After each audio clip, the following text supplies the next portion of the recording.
Hello and welcome to Hockey Talkie. My name is Clay. Just a quick little video here to recap some news and also just a look ahead to free agency, which is starting July 1st. So let's start with the news, and that is the Blackhawks have announced that they have re-signed forwards Dylan Sikura and John Quenneville to 2-year deals. Both players were given pretty much identical contracts, $750,000 cap hit, so very cheap. Two-way deal in the first year, one-way deal in the second year. All that means is that in the first year, being a two-way deal, they get paid $700,000 in salary if they're in the NHL, $250,000 in salary if they're in the AHL.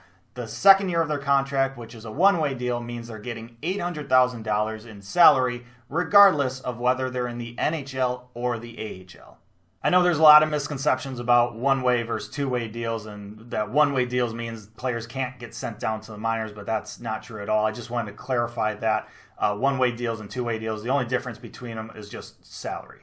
So both those players are going to be competing for roster spots this upcoming training camp.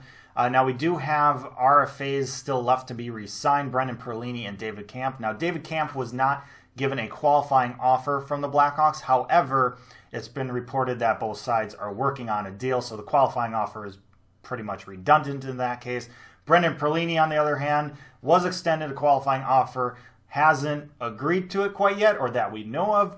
I wouldn't be too worried about it. I think we're going to get a deal done with Brendan Perlini at some point in the near future.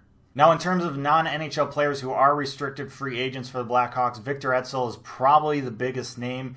He looked good going into last year with the Rockford IceHogs, but just kind of had a bad year, and I think it may have affected his psyche. He has gone and signed a contract to go play over in Sweden for this upcoming year. So we'll see what happens. Maybe it's a mental thing. Hopefully he gets his mind right, he gets his game back. But the urgency for the Blackhawks to re-sign him at this point in time is not really there. So with that said, July 1st is basically upon us, which means free agency period is starting. I don't see the Blackhawks making a big splash in terms of getting a guy like Anders Lee or Joe Pavelski. The term and cap hits just aren't really there for those guys. At least they shouldn't be. The Hawks really should stay away from them, especially considering the other types of contracts we've already seen this year. I think the Blackhawks will probably more or less sign kind of bottom six guys that'll help out on their penalty kill. If the Blackhawks do make a splash during the free agency period, I think it's going to come via trade, whether it's regarding Anisimov's contract or maybe a high-profile prospect or two. I think that's probably the type of big splashes we'll see. Now, regardless of what I think, there are going to be rumors out there. There already are rumors out there. There will be rumors. There will be spicy rumors. My only recommendation is just to take them with a grain of salt. Just because you hear Stan Bowman or the Blackhawks are reaching out to, say, Anders Lee or Joe Pavelski or another high-profile free agent doesn't mean that that deal is close to getting done or that there is serious interest. It just means that Stan Bowman and GMs, they're just doing their job. They're seeing what the market is like. Also, remember, agents for these free agents are going to try and make it seem like there's a bidding war going on to try and raise prices for their players. So just keep that in mind when free agency hits and news, stories come out flying left and right and eventually hit you in the face. Just shrug them off.